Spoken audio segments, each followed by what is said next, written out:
છે જો એ વિડીયો ન જોયો હોય તો પહેલાં એ વિડીયો જોઈ લ્યો, એટલે આખી કથા સાંભળવામાં આનંદ આવશે.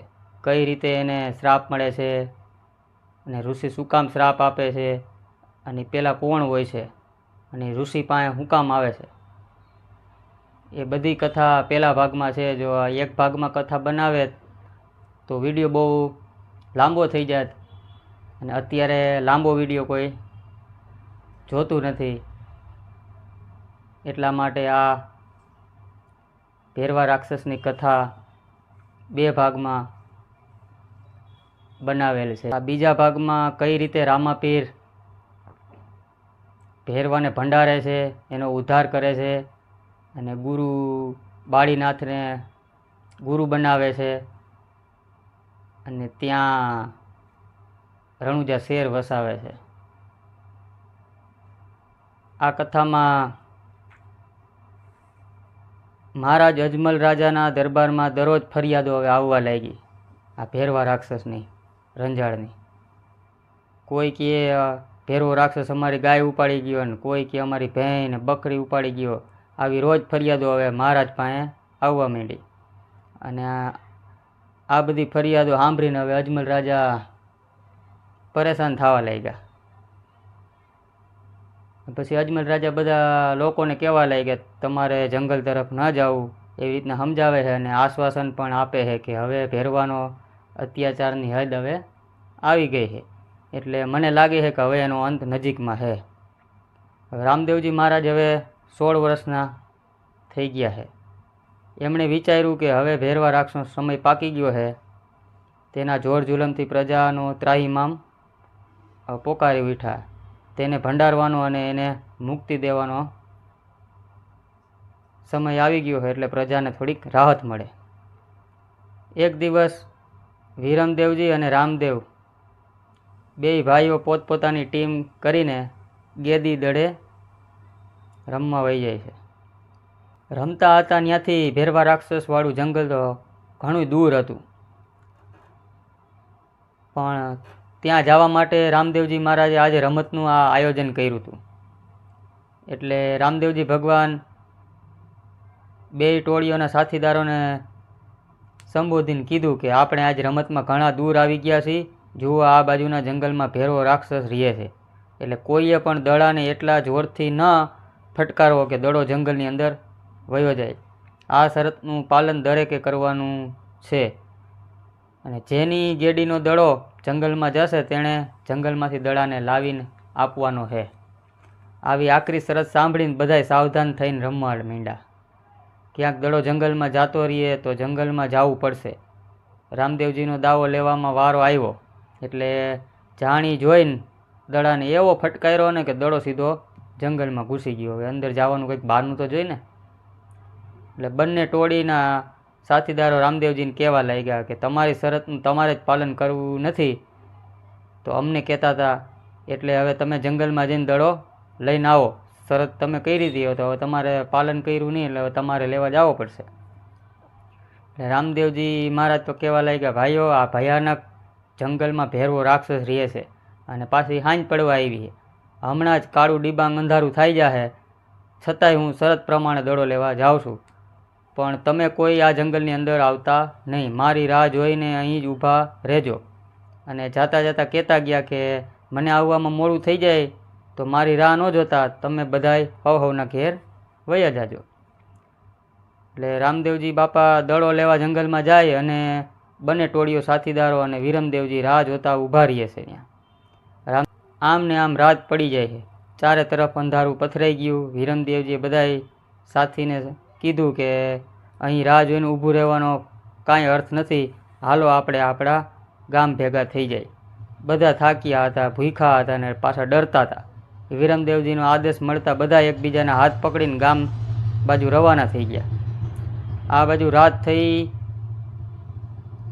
છતાં વિરમદેવ અને રામદેવજી ઘેર આવ્યા નહીં, એટલે માતા મીનળદેવ અને અજમલજી ચિંતા કરે છે કે માતા મીનળદેવ મહેલના ઝરોખામાં ઊભા રહીને ચારે તરફ જોવા લાગ્યા. રાત વધતી જાય છે, અંધારું વધતું જાય છે, તેમ માતા મીનળદેવની ચિંતા વધતી જાય. એટલામાં વિરમદેવજી એકલા આવ્યા એટલે રામદેવજી જંગલમાં દડો લેવા ગયા છે એ બાબત વિગતવાર માતાને ખબર આપે છે. એ જંગલ તરફ તો ભેરો રાક્ષસ રહે છે, એ રામદેવજીને એક કોડિયામાં જ ખાઈ જશે એવું કહીને આક્રંદ કરવા લાગ્યા માતા મીનળદે. એટલે વિરમદેવજી માતા ને પિતાને આશ્વાસન આપતા કહે છે કે રામદેવજી કોઈ સાધારણ માનવી નથી, એ એક અવતારી પુરુષ છે. તમે મોહવશ થઈને એમને કોમળ વયનો પુત્ર માનો છો. તેમને ઘણી અલૌકિક સિદ્ધિઓ જોવા છતાં તમે મોહવશ થઈને એમને ઓળખી શકતા નથી. તેથી ખોટી જ તમે ચિંતા રહેવા દો. ભેરવો રાક્ષસ એમને કશું કરવાનો નથી. આજે ખુદ ભેરવાનું જ આવી બન્યું એવું માનો, મારા ઉપર ભરોસો રાખો. એટલે રામદેવજી ઉજળ અને અડેઆડ જેવા જંગલમાં સાવ સુકેલ ભડ જેવા કાટડા ઝાડા અને ઝાખરા ટેકડા જંગલની અંદર આગળ વધતા ગયા. પવનના સુસવાટાથી ઝરડા જેવી ઝાડની ડાળીઓ ઊંચી નીચી થાય છે. એટલે રામદેવજી ખૂબ ઊંડે સુધી ત્યાં અગ્નિનો પ્રકાશ દેખાયો. ત્યાં જઈને જુએ છે તો એક જટાધારી ઋષિ ધ્યાનમાં બેઠા હતા. બાજુમાં ધૂણી સળગતી હતી. મહાત્માજીને નમસ્કાર છે એવું બોલીને રામદેવજી ઋષિની સામે ઊભા રહી ગયા. આંખો ખોલીને મહાત્મા બોલે છે, અહીંયા આવવાની હિંમત કરનાર તું કોણ છે ભાઈ? હું રાજા અજમલનો નાનો પુત્ર રામદેવ છું એવું રામદેવ પીર બાપા એને કહે છે. પણ અત્યારે જ્યાં દિવસે માનવી તો શું ચકલું ફરકતું નથી એવા ઉજળ ભયંકર જંગલમાં અંધારી રાતે તું શું કામ આવ્યો છો? એટલે રામદેવ પીર બાપા કહે, બાપુ મારા દડાની શોધમાં હું અહીં આવ્યો છું. ગેડીના ફટકાથી દડો આ જંગલ તરફ આવી ગયો છે. રમવાનું હતું ને શરત મૂકી હતી કે જેની ગેડીથી દડો જંગલમાં જાહે એ લઈને પાછો આવશે. એક તો વિકરાળ જંગલ ને અંધારી રાત, એમાંય રસ્તો ન દેખાવાથી ભૂલો પડી ગયો છું. સદનસીબે આપના ધૂણા પાસે આવી ગયો એટલો ભાગ્યશાળી છું. આજની રાત મને અહીં રોકાવાની આજ્ઞા આપો. સવાર પડે એટલે હું અહીંથી જાતો રહીશ. આવા બિહડ જંગલમાં આપનું શરણ મળ્યું એ હંમેશા હું યાદ રાખીશ એવું રામદેવજી બાપા એ ઋષિને કહે છે. આ ધૂણો બાવા બાળીનાથનો હતો. છેલ્લા 12 વર્ષથી તેઓ અહીં પંચધૂણી તપતા હતા. બાવા બાળીનાથ આ કિશોર રામદેવજીની આત્મનિર્ભરતા અને વિનય એકદમ પ્રભાવિત થઈ ગયા. બાબા રામદેવજીનું પ્રભાવિત મુખમંડળ અને આભા જોઈને બાબા બાળીનાથને એવું લાગ્યું કે આ કોઈ સાધારણ બાળક તો નથી લાગતું, એવી વિરલ કોઈ વિભૂતિ છે. એટલે બાબા બાળીનાથજી ઊભા થઈને રામદેવજી મહારાજને આવકારે અને કહે છે કે આવ બેટા આવ.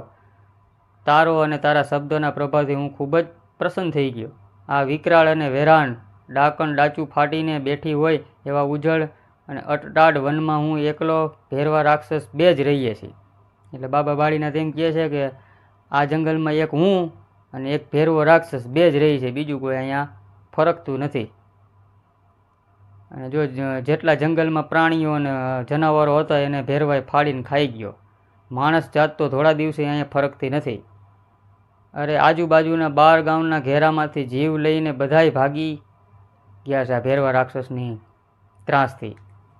તારા જેવા બહાદુર બાળકને આશરો આપવાનો હું ધન્યતા અનુભવું છું. રામદેવજી મહારાજ બાબા બાળીનાથને ચરણે સ્પર્શ કરીને પગે લાગે છે. પછી ઊભા થઈને 2 હાથ જોડીને વંદન કરીને બેસી જાય અને કહે છે, મારો દડો ખોવાઈ ગયો છે એને હું અતિ શુભ નિશાની માનું છું. કારણ કે દડાની શોધ કરવા નીકળી ગયો અને આપના જેવા મહાન સંતના દર્શન અને સત્સંગનો લાભ મળી ગયો. કૃપા કરી આ બાળકને આપ જ્ઞાનરૂપી અમૃત પીવરાવીને પાવન કરો. બાબા બાળીનાથજી પોતાનું અતાંગ આત્મજ્ઞાન અને સિદ્ધિને શોભાવે એવા સમર્થ શિષ્યને જોઈ ખૂબ જ આનંદ આવી જાય છે. અને રામદેવજી મહારાજને સંબોધીને કહે છે,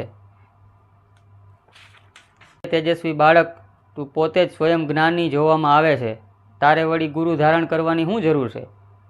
બાબા બાળીનાથને ખાતરી તો થઈ ચૂકી હતી કે આ બાળક ઉંમરમાં ભલે બાળક હોય પરંતુ સ્વયં પૂર્ણ કક્ષાએ સ્થિર છે. છતાંય વધુ ખાતરી કરવા માટે રામદેવજી મહારાજને પ્રશ્ન પૂછી નાખ્યો હતો. ત્યારે પ્રત્યુત્તર આપતા રામદેવજી મહારાજ કહે છે કે ભગવાન સદાશિવે માતા પાર્વતીને ગુરુ મંત્ર આપ્યો ત્યારથી આદિકાળથી ગુરુ શિષ્યની પરંપરા ચાલી આવે છે. એટલે બાબા બાળીનાથજી રામદેવજી મહારાજનું કોમળ શરીર, કોમળ અવસ્થા અને મનમોહક ક્રાંતિ જોઈને પ્રભાવિત થયા. તેમાં વળી જ્ઞાન સભર વાણી સાંભળીને અનહદ આનંદમાં આવી જાય છે બાબા બાળીનાથ.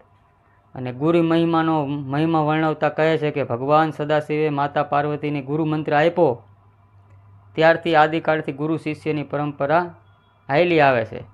ભગવાન રામે ગુરુ ધારણ કર્યા હતા. પૂર્ણ પુરુષોત્તમ ભગવાન શ્રી કૃષ્ણે પણ ગુરુ ધારણ કર્યા હતા. રાજા જનકે જેણે વિદેહી અવસ્થા પ્રાપ્ત કરી હતી છતાં નિજ જ્ઞાન માટે ગુરુ ધારણ કર્યા હતા. બધી જ વિદ્યાઓનું જ્ઞાન પ્રાપ્ત કરવા માટે કર્યા પછી પણ ગુરુ વિના આત્મજ્ઞાન પ્રગટતું નથી, એ અસંભવ છે. એવા ઉદાહરણ આપણે 64 વિદ્યાના પારંગત એવા નારદજી જીવનમાંથી મળી આવે છે. કારણ કે નારદજી એવા હતા તો એને ગુરુ કરવા પડ્યા હતા.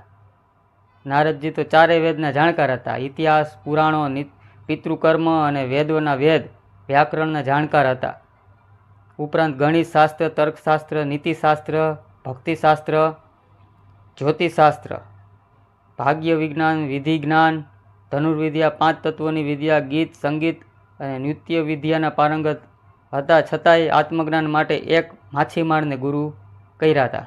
આ નારદજીએ માછીમારને ગુરુ બનાવ્યા ને એક વાતનો સ્પર્શ થાય છે કે ગુરુની જાતિ ઊંચી છે કે નીચી છે તેનું વિશેષ મહત્ત્વ નથી. ઝાંઝલી નામના મહા તપસ્વી મુનિ આત્મજ્ઞાનીને પ્રાપ્તિ માટે સંસારમાં રચ્યા પચ્યા રહેનાર એવા એક તુલાધાર નામના વૈશ્ય પાસે ગયા હતા. અને વેદોના રચયિતા વેદમ વ્યાસના પુત્ર સુખદેવજી તો ગર્ભમાં જ જ્ઞાની હતા છતાં ગુરુ ધારણ કર્યા હતા. ગુરુ પરંપરા એ તો ધર્મનો મુખ્ય આધાર સ્તંભ છે અને નુગરા રહેવું એ તો મહાપાપ વહોરા જેવું છે. એટલે તો કહું છું કે બાબા બાળીનાથજી હવે વિધિસર રામદેવજી મહારાજને ગુરુ મંત્ર આપે છે અને કહે છે કે મહાધર્મના પાઠ પૂજાની આરાધનામાં જ્યોતિ સ્વરૂપ તથા નિજ સ્વરૂપની પૂજા આરતી થશે એવું મને સૂઝી આવ્યું છે. એટલે બાબા બાળીનાથજી મહાધર્મના મૂળભૂત સિદ્ધાંત રામદેવજીને સમજાવે છે અને સત્સંગ ચાલે છે. એવામાં જોરથી આંધી આવી હોય એવા કાંકરા અને ધૂળ ઉડવા લાગ્યા. એટલે વૃક્ષોની ડાળીઓ આમ હલક ડોલક થાય. ધાવની ભયંકર ગર્જના કરતો ભેરવો રાક્ષસ આવી ગયો. બાબા બાળીનાથજીએ સમય ચૂકતા વાપરીને રામદેવજીને પોતાની કંથા એટલે ગોદડી ઓઢીને છાનું મૂનું સૂઈ જવાનું કીધું. રામજીજી બોલવા જતા હતા ત્યાં ગુરુ મહારાજે બીજો આદેશ આપ્યો કે બોલવાનું પણ નથી. રામદેવજી ગુરુ મહારાજના આદેશ મુજબ બાબા બાળીનાથજીની કંથા એટલે ગોદડી ઓઢીને સૂઈ ગયા. ભયંકર ભેરવાની ભેકાર ભૂમિના ધૂણી ધખાવી બેઠેલા બાબા બાળીનાથજી કાંઈ જેવા તેવા પુરુષ નહોતા. રામદેવજીને તેમની કંથા ઓઢાડીને પછી નિશ્ચિંત થઈને ધૂણી પાસે બેસી ગયા. ભયંકર ગજના અને કિકિયારી કરતો ભેરવો રાક્ષસ આવ્યો અને બાબા બાળીનાથજીએ ઉદ્દેશીને કહેવા લાગ્યો, ગુરુદેવ, આજે મને તમારી ઝૂંપડીમાં માણસની ગંધ આવે છે. જલ્દી બતાવો, એ માણસ મારો એને ખાવો છે. આજે ખૂબ જ ભૂખ લાગી છે. એટલે બાબા બાળીનાથજી મૌન રહે છે અને સ્થિર નજરે ભેરવાને જોયા કરે. ભેરવાને કશો જવાબ નથી મળતો. તે એકદમ ધૂંધવાઈ ઉઠે અને ત્રાળ નાખીને ઝૂંપડીમાં ઘૂસી ગયો. ઝૂંપડીમાં જઈને જુએ છે તો ગોદડી ઓઢીને કોઈ સૂતું હોય. ભેરવાએ ગોદડી હાથ અડાડ્યો અને રામદેવજી સળસળ્યા એટલે ગોદડી ઊંચા નીચી થવા લાગી. એ જોઈને ભેરવાને જોર જોરથી હસવા લાગ્યો અને કહેવા લાગ્યો કે તારી ગંધ મને સંદેશો આપી દીધો હતો કે અહીં કોઈ માણસ છે. હાલ હવે જલ્દી ઊભો થા. પહેલાં આપણે કુસ્તી કરી પછી તને હું ખાઉં. રામદેવજી કંઈ બોલ્યા વગર છાના મના સૂતા રહ્યા. એટલે ભેરવો એક ઝાટકે ફેંકી દેવા માટે ગોદડીને અડ્યો, પણ ગોદડી વજનદાર લાગી એટલે જોરથી ખેંચવા લાગ્યો. જેમ જેમ ગોદડી ખેંચતો લાગ્યો તેમ તેમ ગોદડી વધવા લાગી. ભેરવો ગોદડી ખેંચીને પરસેવો રેબઝેબ થઈ ગયો. ગોદડીને છોડી દે એટલે ગોદડી હતી એવડી થઈ જાય પાછી. જેમ ગોદડી ખેંચે એમ લાંબી થાય, પાછી મૂકી દે એટલે ગોદડી હતી એવડી ને એવડી થઈ જાય. ભેરવો ત્રાળ નાખીને બોલ્યો, ગુરુદેવ, આ તમારી કંથાને લઈ લો. એના આશરે સૂતેલા માણસને મારે ખાવો છે. બધાને હું પહોંચી વળું એમ છું, પણ તમને નહીં પહોંચી શકું. નહીંતર હું આજે તમને પણ છોડું એમ નથી. રામદેવજીને લાગ્યું કે હવે વિલંબ કરવામાં સાર નથી એમ માનીને પોતાનો જમણો પગ ગોદડી બહાર કાઢ્યો. પગ જોઈને ભેરવો રાજી રાજી થઈ ગયો. એને લાગ્યું કે હવે પગ ખેંચીને ગોદડી બહાર કાઢવામાં મુશ્કેલી નહીં રહે. ભેરવાએ બંને હાથે રામદેવજીનો પગ પકડ્યો, પરંતુ રામદેવજીના પગની આંગળીઓ ભેરવાની હાથની આંગળીઓમાં ફસાઈ ગઈ. કોઈ અબોધ વ્રજશાસ્ત્રમાં આંગળીઓ ફસાઈ ગઈ હોય એવો અનુભવ ભેરવાને થયો. રામદેવજીએ સંકલ્પ સિદ્ધથી ભેરવાના હાથની આંગળીઓ ખૂબ જ દબાવી ને છોડી દીધી. ભેરવો રાડ પાડીને બોલ્યો, મારી નાખ્યો બાપરે, મને મારી નાખ્યો. અરે ભેરવો ઝૂંપડીની બહાર નીકળી ગયો એમ કરીને, જેવી આંગળી દબાઈ રાડ પાડીને બાયણે નીકળી ગયો. ભેરવો રાક્ષસ ધ્રુજતો ધ્રુજતો થરથર બે બાકડો. એટલે બાબા બાળીનાથજીને ખાતરી થઈ ગઈ કે આ બાળકમાં અદ્ભુત શક્તિ છે. એટલે બાબા બાળીનાથજીએ એક વખત ભેરવાને અભય વચન આપ્યું હતું કે જણાવ્યું હતું કે તું જંગલની બહાર જઈ કોઈ પણ જીવને હેરાન નહીં કરે અને મારી ધૂણીની મર્યાદા જાળવીશ ત્યાં સુધી તું નિર્ભય છે. આ બે શરતોમાંથી કોઈ એક શરતનો ભંગ કરીશ ત્યારે તારું મોત આવીને તારી સામે ઊભું રહી જશે. એ પણ મારા એક શિષ્યના હાથે જ મરીશ એવું વચન આપેલું હતું કે તું મારા એક શિષ્યના હાથે જ મરીશ. બાબા બાળીનાથે ભેરવાને એવું વચન આપેલું હતું. મારા વચનની મર્યાદા જાળવીશ ત્યાં સુધી તને કોઈ મારી શકે નહીં એવું મારે તને અભય વચન છે એવું બાબા બાળીનાથ એને વચન આપે છે. બાબા બાળીનાથજીએ ભેરવા રાક્ષસને અભય વચન આપ્યું હતું તેમના સ્મરણમાં આવે છે અને તુરંત જ તેમને ખ્યાલ આવી જાય છે કે આજે ભેરવાનો અંતિમ દિવસ આવી ગયો છે. એટલે આજે એ ધૂણાની મર્યાદા ઓળંગી બેઠો છે. તેના મોત જ એને વિવેકહીન કરી નાખ્યો છે. બાબા બાળીનાથજી હવે મૌન તોડે છે અને રામદેવજી મહારાજને ઉદયસિંહ કહેવા લાગ્યા, બેટા રામદેવ, આ દૃષ્ટને હવે પૂરો કરી નાખ. એના અત્યાચારોથી આ ધરતી ધ્રુજી ગઈ છે. હવે રામદેવજી મહારાજ ઝૂંપડી બહાર નીકળે છે અને ભેરવાને પડકારે છે, પરંતુ રામદેવજી મહારાજની કિશોર અવસ્થા અને કોમળ શરીર જોઈને ભેરવો હિંમતમાં આવી ગયો અને રામદેવજીને જોરથી પ્રહાર કરવા માટે વિકરાળ રૂપ ધારણ કરી લે અને જોરથી સામે ધસી આવે. પણ રામદેવજી મહારાજ ભેરવાના લમણામાં ગેડીનો એક પ્રહાર કરતાં ભેરવો તમ્મર ખાઈને નીચે પડી જાય છે. ભેરવાને આ ત્રીજી વખતની સખત હારની ખાતરી થઈ ગઈ. હવે અહીંથી ભાગવામાં જ સલામતી છે. એટલે ભેરવો કળ વળતાની સાથે જ ઊભો થઈને ભાગવા માંડે છે અને તેની ગુફા નજીક પહોંચી ગયો. રામદેવજી મહારાજ તેની પાછળ દોડે છે અને ભેરવાને પકડી તેનું ગળું પકડે છે. પણ રામદેવજી મહારાજનો સ્પર્શ થવાના ભેરવાને દિવ્ય ભાન થઈ જાય છે. ભેરવો બે હાથ જોડીને રામદેવજી મહારાજને કહેવા લાગ્યો, પ્રભુ, મેં ઘણા કુકર્મો કર્યા છે, ઘણા ગોજારા કામો કર્યા છે, મારા પાપોનો કોઈ આરોવારો નથી, પણ અંતિમ સમયે આપના પાવન દર્શનથી હું પણ પાવન થઈ ગયો છું. પ્રભુ, આ ગરીબની એક જ અરજ છે કે મારા અંતિમ સમયે સુધારીને મને પાવન કરી દો. તો રામદેવજી મહારાજને ભેરવો તેની ગુફામાં લઈ જાય છે. રામદેવજી મહારાજને આસન ઉપર બેહાડે, ચરણ સ્પર્શ કરે છે, પૂજા કરે છે, પ્રાર્થના કરીને નમ્ર ભાવે આજીજી કરતાં કહે છે, હે પ્રભુ, આપના મૂળ સ્વરૂપના દર્શન કરાવો જેથી કરીને મારી સદગતિ થાય અને અંતિમ સમયે આપના મને દર્શન થયા છે એની જગતને પણ જાણ થાય એવું હું તમારી પાસે વરદાન માગું છું. એટલે ભગવાન રામદેવજી મહારાજ ભેરવાને પોતાના મૂળ સ્વરૂપના દર્શન કરાવે અને વરદાન આપતા કહે છે કે મહાધર્મનો બહોળો પ્રચાર થાય. મારા સ્વધામ ગયા પછી આદિ ધર્મ કે નિજાર ધર્મના ઉપાસક દેવ તરીકે લોકો રામદેવને માનશે, પ્રસાદ ધરશે, તેમાં તને પણ સ્થાન મળશે. આ રીતે તારું નામ પણ અમર થઈ જાય એ મારું તને વરદાન છે. ભગવાન રામદેવજી મહારાજના આદેશથી ભેરવો આસનવાળી બેસી જાય. અંત સમય શ્રી ભગવાનના દર્શન થવાથી ભેરવો સુખપૂર્વક દેહનો ત્યાગ કરે છે અને સ્વધામ સિધાવે છે. ભગવાન રામદેવજી મહારાજ ભેરવાને ભંડારી ભેરવાની અંતિમ ઈચ્છા પૂરી કરે છે. અમુક કથામાં એવું પણ કહેવામાં આવે છે કે રામદેવજી ભેરવાને મારતા નથી અને ગુફામાં ભંડારી દે છે. રામદેવજી મહારાજ ગુફા બહાર નીકળે છે. ગુફાનું દ્વાર બંધ કરીને બાબા બાળીનાથજીના ધૂણા પાસે આવી ગયા.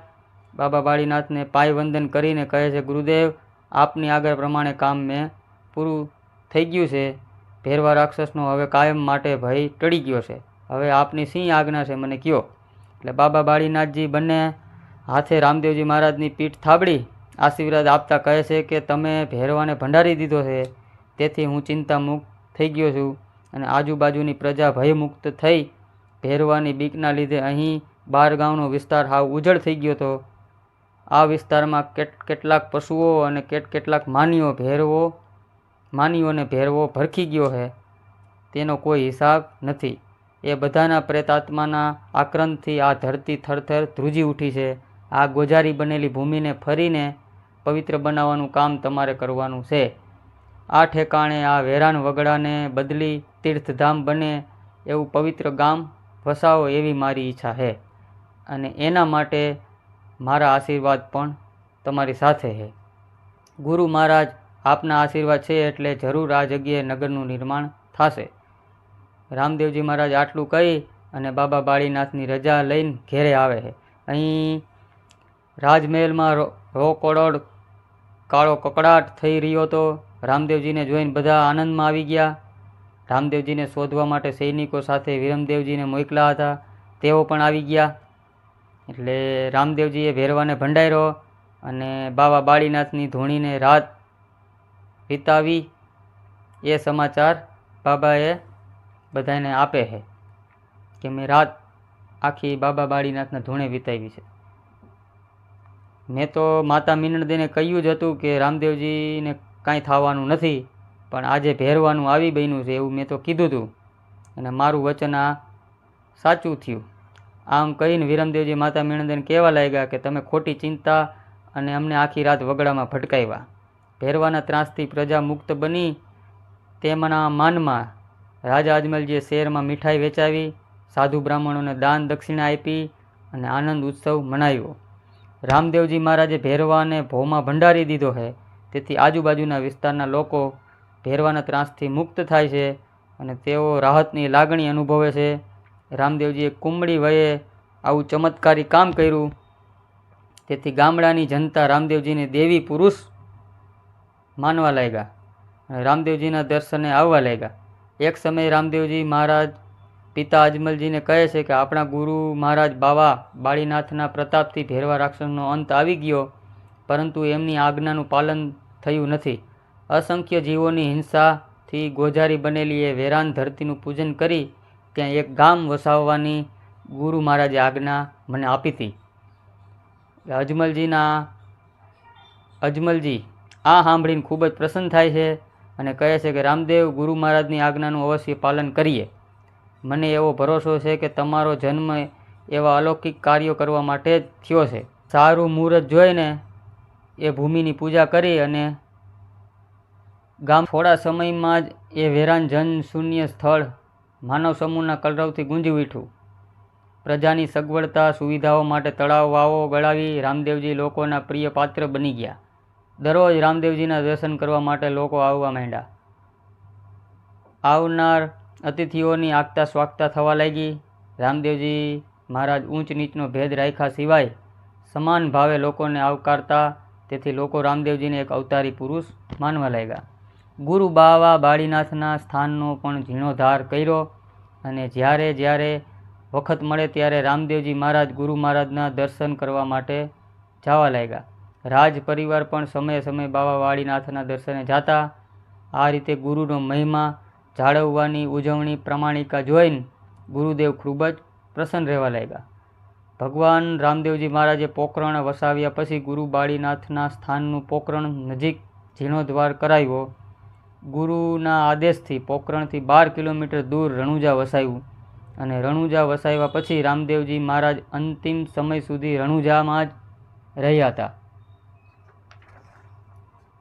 આવી રીતે રણુજા ગામનું નિર્માણ થયું. એનું બીજું નામ રામદેવડા પણ છે. આજે તો રામદેવડામાં ભગવાન રામદેવજી મહારાજના શ્રદ્ધાળુ ભક્ત નરનારીઓ માટે એક મહાન તીર્થધામ બની ગયું છે.